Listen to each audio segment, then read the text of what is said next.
So this is a video I want to do about a young Malinois here. He was in the shelter, very reactive, going to be put to sleep. We donated time to him. He got trained. He's off leash trained now. High energy dog, very sweet, pretty stable.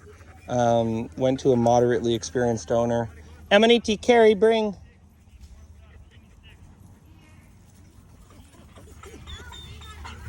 Come on. Hey, Ness.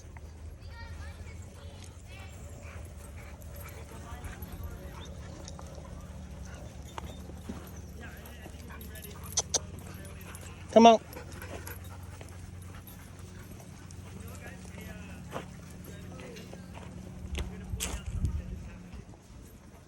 Bear.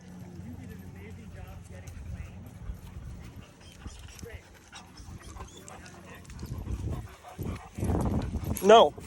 This is where he got a little reactive there. I got distracted by these people lighting a fire over there. He's concerned they're going to burn down the forest. But he just put his fur up, got a little tense. Fozzie, come here.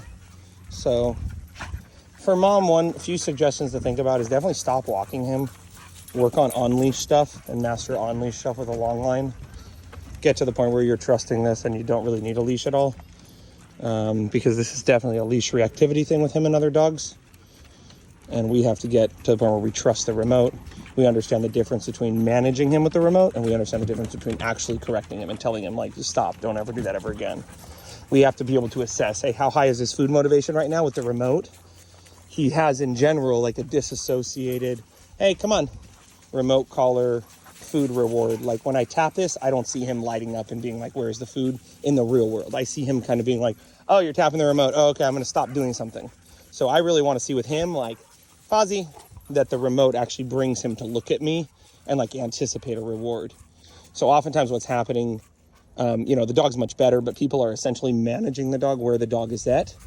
And when that's happening, definitely you want to reach out to a professional trainer, especially if they're willing to donate the time for free. And you want to say to them, hey man, what's going on here? I'm doing something wrong. So with him, it's going to be getting him more motivated for food, getting it to the point where you tap the remote and he actually looks up at you. Fozzie, come. He doesn't just do the command while still staring at whatever he's staring at or just kind of zoning out, but he actually tunes into you. So that's going to require building up more food motivation, getting that marker word to be very clear when you say free or you say yes, that he like looks up at you and he's like, oh yeah, heck yeah. Come on, Gussie. Come on, Fozzie.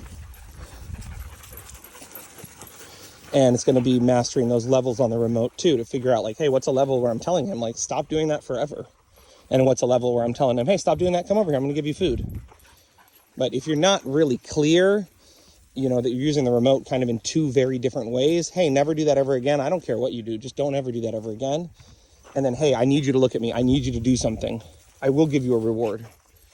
It has to be very clear. A lot of times people are kind of not going high enough on the remote to extinguish the behavior.